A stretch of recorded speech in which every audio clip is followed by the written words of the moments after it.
So much of our time is focused on growth, whether that's through customer experiences or sales outreach or all these different methods of getting new business into the organization.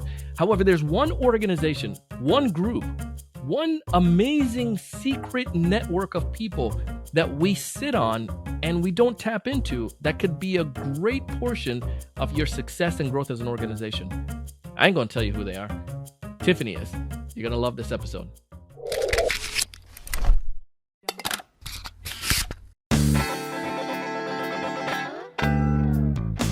Hey, everyone. Welcome to another great episode of the Sales Evangelist Podcast. I'm your host, Donald C. Kelly, the Sales Evangelist. And I'm so excited for another great episode. I am so excited to be here with you today. And on this episode, I have an amazing guest. She is a return guest. Her name is Tiffani Bova. And Tiffani, actually, I love her title. She is the Growth and Innovation Evangelist. Love that evangelist term over at Salesforce. And you can find more information about Tiffani and some of her past episodes in the show notes. Now, Tiffani just finished a book. It's called The Experience Mindset. And it's all around changing the way that we think about growth inside of our organizations.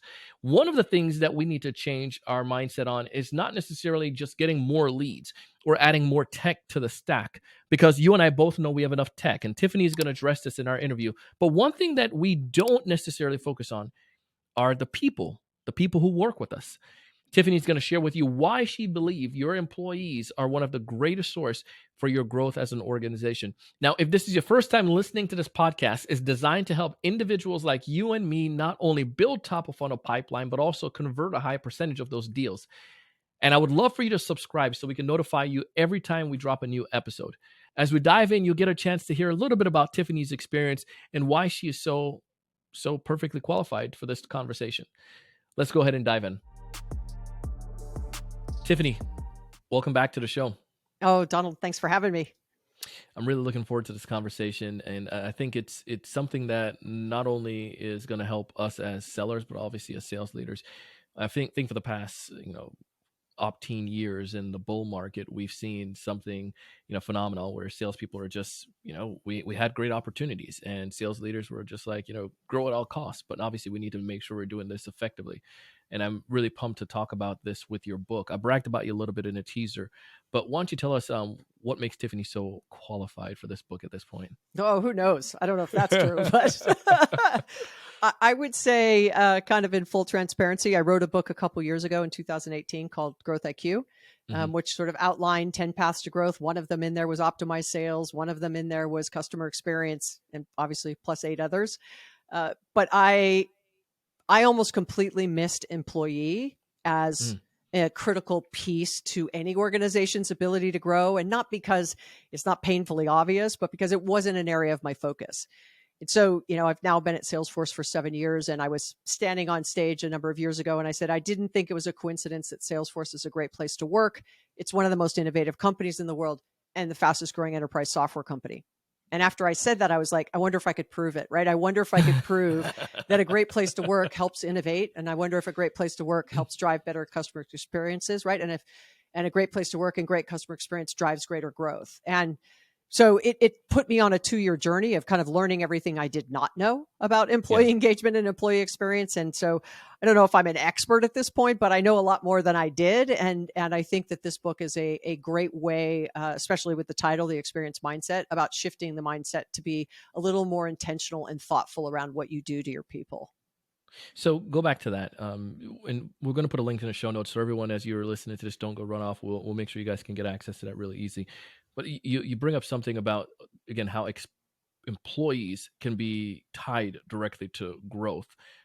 In my mind, there's kind of like I'm trying to bridge the gap between that for a sec there. Because I can look at from a salesperson, when you give a salesperson, a problem, everything looks like it needs a hammer, right? But how do I go about understanding that gap now, or that connection where my employees are going to be tied directly to my growth?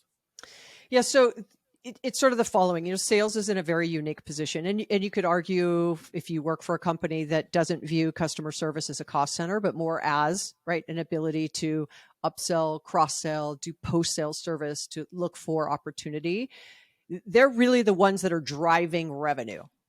Yeah. Now you could say, well, hold on, we do 50% of our sales online and there's no quote unquote salesperson involved. I think you get my point, right? It's sales, whether online or offline, human or, totally automated, and then customer service. But over the last, I'm just going to use, since, I've been selling technology now and in and around it for 30 years, literally.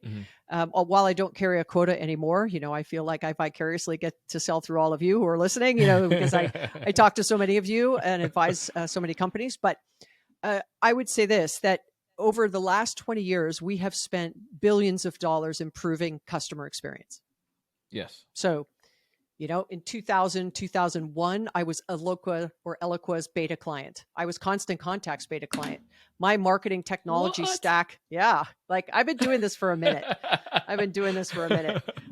My marketing technology stack was a little bit of Excel, Post-it notes, and bubblegum, right? And this as a service tools, which were really early. Salesforce was a year or two old at that point. I was using single user versions of Act and Goldmine. I mean, it was a different time. But I will tell you, over the last 10 years, even with all the advancements, so I just said, right, if I was a Local's beta client back then, let's call it a dozen or so technologies that would help us do our job. Now there's over 9,500 that the analyst community tracks. There is no shortage of tech. We do not have a technology problem. We have a people and process problem. And that people and process problem goes down to, I'll give you two stats. The average salesperson only spends 28% of their time selling. The second stat I'll give you is, in average sales teams, 54% of sellers will miss quota. That's a CSO Insight, now Miller-Hyman stat. The 28% number is a Salesforce stat. Those two numbers have remained almost constant over the last decade. So even with all the advancements, social selling, AI, being able to automate some of the tasks, tracking, the advancements Salesforce and others have made in Sales Cloud specifically, or in Marketing Cloud, like how much smarter we've gotten, and the time spent selling hasn't improved. So where are we failing? Because we know technology can do a lot of these things. So is it people don't want to use the tech? That might be part of it. They're not trained to use it to its full capacity. That could be part of it. They're not asked to use technology, or they're left to their own devices, do what you want to do, but kind of hit the number. Yeah. We can see in high performing selling organizations that those that are using AI better, those that are much more thoughtful around where is the time being spent. And we're not just going to tell our sellers to call 100 people every day. We're going to say to them, here are the 10 that are more likely to do something with you. The salesperson has a better experience. The customer has a better experience. Those two things happen in harmony. You start to spend more time selling and your quota attainment will go up. So if I could give you back 10% more time to sell, I'm not saying you'd get a 1-for-1 of, if you go up a percent, your quota attainment will go up a percent. That doesn't happen, unfortunately. But my goodness, should we not be striving for 50% of a seller's time spent quote unquote selling, which in our definition is kind of in front of a customer, right? Doing something that is moving a deal forward, not doing administrative tasks or data entry or, those things which we know tech can really assist on. Wow. I think we could, that's the price of admission right there for that part of the conversation. Because I never realized and never looked at it in that vein, where the experience of my rep, the way that they're going about doing or executing their job, explicably tied to the success of the customer. Absolutely. Look, if the sales rep doesn't have the right tool, or let's just say that information is in one system and another system and a third system, right? Like a lead comes in one system, and then you might have to take that lead and put it into your CRM system, let's say, right? And now you're nurturing the deal, and now it's time to place an order, and you have to go to another system to place that order. So, now I'm in 3 systems. That's not a great experience for the seller, right? Because I'm wasting time on doing things that are not customer oriented, right? And why not make that more seamless? Like, why not share the data? Why not have one system? Well, that is absolutely out of the control of a salesperson. Salesperson can control one thing and one thing only. They cannot control who they sell to, what they sell, what the price is, what systems and tools they use, right? What their comp plan is, what their quota is. I mean, we get no ability. The one thing we can control is how we show up. How we show up is the one thing we can control. So everything else is technically decided for us. And someone's deciding that that was a good idea, that we had to log into 3 systems in order to do our job. And what does that say to me? It's like, God, I am just wasting my time. I would rather be selling. Or they say, I'm not going to enter data. Like sales reps do not wake up every day and go, today's a good day. I get to data enter, right? I get to data enter. That's not what they say. But also customers do not wake up and go, today's a great day. I'm going from stage 2 to stage 3 in the sales process. They also don't say that, right? Those are things that are very us, right? And so that's why, if you are listening to this and you're an individual contributor, maybe understanding where you are spending your time in the course of the day, and then how could you recommend to your team manager or your manager, like if we could do this 1 or 2 things, it would really save me like 10% of my time. Go look for it, right? If you're a sales manager listening to this, ask your team, where are there areas by which they could free up some more time, and focus in on those areas for improvement. I was going to ask that because I think I think we got the mindset now. The whole book will describe that, but we got an understanding of the situation. But more so, I'm a sales leader, and I do want to shift that mindset. I get this, and I want to make a change logically. And like, what are some of the things that I need to look at right now if I'm a sales leader to be able to make this shift in my org? Yeah. So the first thing I'd say is we have journey mapped what customers have to do to buy from us, right? Yes. We've mapped buyer journey for a very long time. Going back to, we don't have a tech problem. You can slice that hair of that journey 100 ways, right? Where the lead comes from, what do they do? Like, you know what I'm saying? And we're constantly dialing in to improve that customer journey. But what I'd like you to do is, depending how complex your sales process is, piece of paper, whiteboard, however much size you need, I want you to do above the line the journey of the customer to buy from you. Below the line, I want you to do the journey of the salesperson to match what the customer has to do in order to buy. So if a customer needs to fill something out, underneath that, the salesperson has to then take that information and enter it into another system, as an example, right? So with each customer action or ask or to do, however you want to frame it, right? What is the correlating salesperson, or in this case, right, employee reaction? And is it reactive? Is it proactive? Is it predictive? Right? The more you are reactive, the effort for the salesperson goes up. And as effort goes up for salespeople, satisfaction goes down. And I don't mean effort of the actual effort of how hard it is to give a presentation and sit in front of your customer and overcome objections. I mean the effort of like the back end effort. And so once you can map that against what the customer needs and what your people need, now you can start to say as a manager, okay, can I automate it? Can I eliminate it? Is it necessary still? Like there was a process from 3 years ago. Do we still need to do it today? Is there areas where I have to train my people how to actually do what it is I'm asking them to do because it has changed?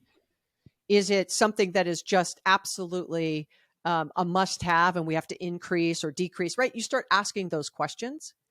Once you've mapped that out, I think you're going to initially find a good amount of things, especially around process, that are easy to fix. So you're going to have sort of that quick fix, medium term, long term, right? Long term would be something like, I'm going to replace my CRM system, or I'm going to replace my quote to cash, or I'm going to, that's more of a long-term play. But that short term could be things like training, processes, organization, handoffs, collaboration, like, oh, I don't have access to this tool, integrating tools. Those kinds of things should be quick fixes. So if you start there, that's a rich bucket. I was going to say petri dish of stuff you could fix, but a rich group of things that you could fix. And by the way, once you start to do that and you ask your people and then you start to make those corrections, and it does what? Frees up more time for them to sell. They have more ability to hit their quota. Guess what happens, right? Engagement increases, satisfaction increases, willingness increases, performance increases. You get the kind of lift that you're looking for. And sometimes it's something that basic. So in a, like, as I look back on this and I put everything that you're you're sharing here together, I feel pumped as a seller. I'm like, I think if when I was carrying the bag and carrying quota, like I was thinking like that would have been really cool to be able to have some of those things, because I cringe at some of the processes that that you may inadvertently mention there, because I was going back to the pain days of updating this and doing that and blah blah blah. So I get that. I mean, I think, and I want to just kind of get from your standpoint of this. Why would you? Why haven't organization done this before? Is it just because it was a status quo, or is it just because this is the way we do things? Because certainly somebody had to thought about this before. Like, how can I streamline that? Is it just like and again, it's not a tech issue. Is it knowing the right tech? Is it not getting the right team members involved in this? Or, because one leader, I just don't see one leader making a change on this. It seems like it has to be like from the top. Off? Am I off on that? No. So I'll answer it a couple ways. One, there was a term that I coined when I was still at Gartner, and I called it the seller's dilemma. And it was a play off Clayton Christensen's Innovator's Dilemma, in full homage, right? But the seller's dilemma was the following: how do I hit numbers today? Yep. While at the same time, I transform and innovate in my selling organization with some of the things we're talking about. It takes a very special leader to be bimodal in that way. Hit numbers today, look out to medium-term and long-term things that you have to do. So if you're listening to this and you go, I spend a majority of my time in the business today, like today, this week, this month, this quarter, and I'm not thinking long-term, then you are missing some of these things we're talking about, because you're never looking for improvement. I put an asterisk next to that, unless you have a really strong sales ops or rev ops organization, which in Salesforce research over our last 2 state of sales reports, which you can get online, sales ops has increased in importance in being the glue between some of these things we're talking about, right? Yeah. It's the systems, it's the integration, it's the processes. And that's why when it's no longer just sales ops and it's rev ops, then they're looking across the totality of that sales, marketing, and service connection, because it's anything generating revenue and the operations of making sure those groups are much more aligned in the systems and tools and processes that they're using. If you have a strong partner as a sales leader in the ops group, then you can do both more easily. You can't just pass it off. But now you've got someone who's working down what we just said, like tell them, go do a journey map, right, on a salesperson's the day in the life. Come back and tell me what percentage of their time is spent selling. Tell me what tools are working and processes. Like, give me a heat map on short, medium, and long-term things you think we should be doing, and let's get everyone together and go. And then you've got someone who is actually focused on that, because you're focused on the business.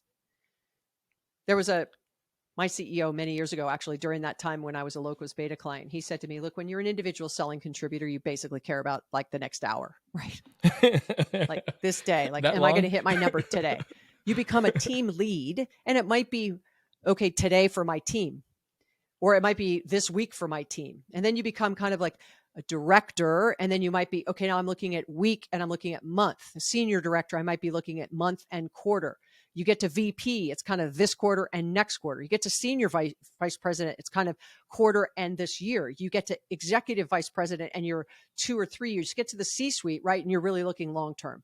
And when he said that to me, I was like, okay, like I'm now a VP and I'm still in the deals and in the business day to day. And I'm actually spending no time on that medium or long-term. So I'm doing my team a disservice. So I need to let go, let my managers now do the day-to-day, let me guide them, but also focus on the other. And I think that transition, especially in sales, mind you, high-performing sellers get rewarded by getting promoted. Yeah. But that doesn't mean they know how to manage.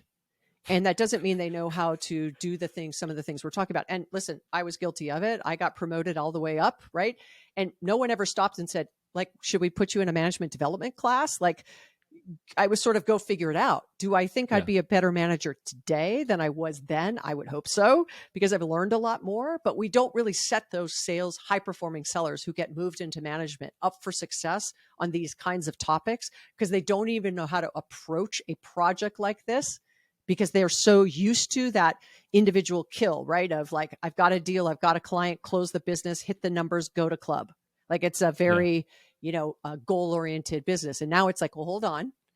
Not everyone is me. Not everyone's going to hit numbers. I got to be a better coach. I got to think more holistically. I got to collaborate differently. Like those are skills that unfortunately have to be trained sometimes, and not everyone is able to get a handle on them as well as they need to in order to keep their people satisfied and working hard. I mean, you're changing some heads here and switching some paradigms, turning paradigms upside down, and all kinds of stuff with this episode. And I really do believe that this idea of where you share that obviously like leaders, we are so depending on your level, you really focus on again, am I going to survive today? That poverty mindset, so to speak. And then the concept of the time that we spend as seller actually selling. I mean, even if we bump that up to like say 5% or 10%, what that could look like for the organization, like strategically thinking. You mentioned in the book and in some of the notes, I see some of the saw some of the organization you worked with. Would you be willing to share any that had success to this magnitude, even if it's not necessarily sales, but how they made a transformation internally with that mindset shift, and how that translated into their performance? Any of those you have? Yeah. So one of them in the book I gave was a company I worked with when I first got here to Salesforce. It was in Brisbane, Australia, actually. Mm-hmm. And on the way to the call center, there was a wall that was probably 25 yards long, 20 yards long ish. It's probably 20 yards long. And it was a long wall, right? You come into a hallway, you go down this long hall, you go down the stairs into the call center. And so this business had 2 failed attempts actually on deploying Salesforce to get the lift out of what they wanted around productivity, on customer satisfaction scores. They weren't able to do it. And it was kind of this top-down mandate, right? Of like executives said, this is what we need to do, deploy the technology, and did not get any input from those people actually using the technology. So this kind of created a line down the wall, and they put up parchment paper, or like butcher paper, and put a line down the middle of it, and they put multicolor Post-it notes, and they had mapped out everything that the customer had to do with them. And then below it, they started to put what they thought the employees had to do. And on the way to the call center, employees could pull a Post-it note and go, actually, that's not how it works. This process is broken, or I don't have access to this, so I can't do what you think I should be doing or what you want me to do because I don't have access to it. And so it was this real-time feedback loop. And then kind of halfway down the hall, there was a door. And in that room was a ops person, was a UX designer, right, who was going to be like helping figure out how do we take this design idea and apply it into the technology. There was a developer, and so it was a very tight team of sort of 4 to 5 people. And they were instantaneously making adjustments based on this real-time feedback of the people who were actually doing what the company wanted them to do. And through the process, it was a government agency, so that puts in a little more regulatory complexity. But mind you, this process used to take like 14 or 15 months for this organization to help a citizen, and they got it down to 3. Wow. And huge success. So a couple lessons. Engage your people to like kind of help you with their own destiny of like, if I'm going to waste my time all day, like at least listen to me about where and how I'm wasting my time, and fix it if you can. And that real-time feedback. Now, mind you, everything the employee said might not have been right, or they wouldn't have understood what doing this would have done to the rest of the business. It's not their place to know all those things. That's why you have that team of people. But there's a great example of something that simple. Another one was an executive. The company was smaller. It was like 125, 130 employees. CEO was in hypergrowth mode. She is a dragon on Dragon's Den, which is the Canadian version of the US's Shark Tank. She's a double unicorn, so has built a $2 billion business.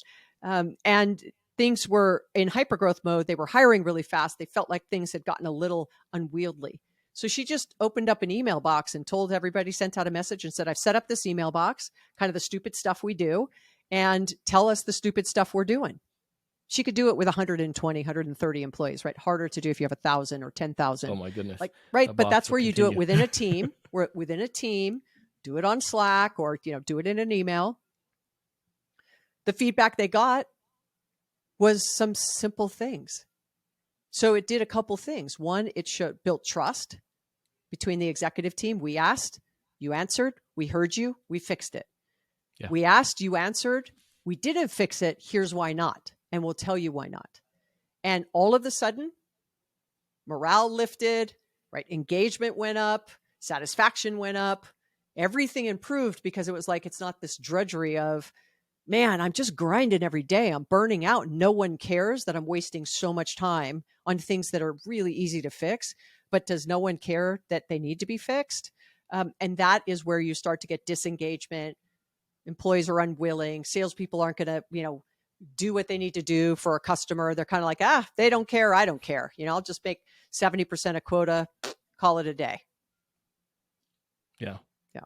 Oh, love that story. Appreciate that. And I wish, I wish more and more people do that. I think that's something I'm going to apply tomorrow with my team, actually. That idea of, give that, what can we do better? Ask them one thing. Box. One thing. Where do you waste the most amount of time during your day? One question. The other thing I'd tell you, though, behind this, and this is kind of a management statement, it was a study done by Bain. And they were looking into where do managers spend their time with their salespeople. Mm-hmm. And it was mostly around correction on administrative, like you didn't enter the information correctly, or you forgot to do something, or this is how you place an order, or this is how you do a return, right? It's that kind of tactical administrative, or here's how to do, use a tool, whatever it might be. And the lower percentages on that high impact things, like the coaching and mentoring around actually how to be a better seller, not how to use the tool better, right? Or how to fill out a form better, but like how to actually be a better storyteller, or how to overcome objections better, or how to write a better proposal, things like that. And because of that, it was like 47% of salespeople would not spend $1 for 1 hour of their manager's time. Dang. So if you're a manager, we are woefully failing our people because we're focused on things like if you sit down with your team today and you have a one-on-one with them and you're going over the pipeline and you're going over deals, yet they've entered everything into Salesforce, what does that tell them? You don't look. Yeah. Because if you looked, you'd know the answers. Then you could pick the one or two and go, hey, I read this or I noticed this. What's happening? Now you're like, okay, they're looking at it. So I'm spending all this time, but at least my one-on-ones are more focused now. And I'm not going deal by deal on things that I've spent all day yesterday entering all the information so I wouldn't get in trouble in my one-on-one, right? Right. And so that's why this mindset shift is really that we've got to get out of that. This is how I was managed, so it's how I'm going to manage. This is how I've always done, sales process organization, like not what needs to be done. I've never used sales ops, or I don't need technology. Everything's in my head. That kind of conversation. Like we have to have a beginner's mind, give ourselves a little space and time every day to try things that are different for us. Some may stick, some may not stick. But if you're just consistent and you keep doing things the way you always have, you will get beat by salespeople who are better using the technology they have at their disposal because you are not using it at all. Tiffani, love this. And I am very grateful for you coming on the show, sharing these insights. Your overall, in maybe one sentence, your overall goal from this book, you put a lot of work into it, 2 years of research and so forth. What do you want folks to leave after they read that book? Or what does the sales world look like after, a couple of years people have studied this book? So I would say if I can get people to just pause for a moment when they do something at the macro level for an individual seller, that they stop and go, hold on a second. What is the intended or unintended consequence to the people who actually have to do whatever it is I've just said has to be done? New technology, new process, new collaborative partner, right? Whatever it may be, that if you are not using the tools, using the processes and the systems that your people have to use every day, shame on you, because then you're not aware of where those big disconnects are. And so I think that if I can get people, sales leaders in this particular example, to pause and say, hold on a second, what's not working right now. And if those stats are even remotely close of 28% selling time and only 54% hitting quota, and half your sellers wouldn't want to spend $1 with you for, a half hour of your time, we have work to do. And if we fail our sellers, they don't hit their numbers. And that's just this self-fulfilling prophecy of they're never going to be a top performer. It's just not their thing, or they're happy making 75 or 80% of quota. You want them to strive to just be the best salespeople they can be, because in the end, it benefits not only your customers, but it benefits the company as well. Absolutely love it. Tiffani, if folks want to get in touch with you and get access to the book, where did it go? You can buy the book anywhere that you buy books. It's an Audible and a Kindle as well. And then you can follow me on social media. I'm really active on LinkedIn, Twitter, and Instagram, and always love feedback from salespeople. It's sort of my favorite constituency to talk to. So thank you for having me on the show today, Donald. Hey, appreciate you, Tiffani. Hey, that was Tiffani Bova. And if you haven't done so already, go follow her on LinkedIn, as well as send her a message and let her know that you heard her here on the Sales Evangelist podcast. You can also connect with her on Twitter, as well as find her book and on Amazon or Audible, wherever you want to listen to books or read books, and to download it and start diving into it. I love the idea here about we need to go back in and sit down with us, the salespeople, the individuals in the organizations that are actually working that process and figuring out what is working, what is not working. That question, where do you waste most of your time? That's going to reveal a lot. And I'm going to use that with my team and see where we can improve. I know a couple of places right off the bat because I sell as well. So thank you, Tiffani. Awesome stuff. If you haven't done so already, check out our sponsors as well, because they have great offers that can help you and your team to be able to make sure you guys are improving and performing effectively. If you haven't, please share this episode with one of your team members, with your sales leader, your CEO, your executive team, someone who could find benefit from it and be able to help make the changes. I appreciate you being here on this episode with us, listening today. Thank you so much. And as always, this show is designed to do two things: help you to build pipe and help you to convert a high percentage of that pipe. I want you to change your mindset, raise your level of thinking, and go out and do big things. See you on the next one.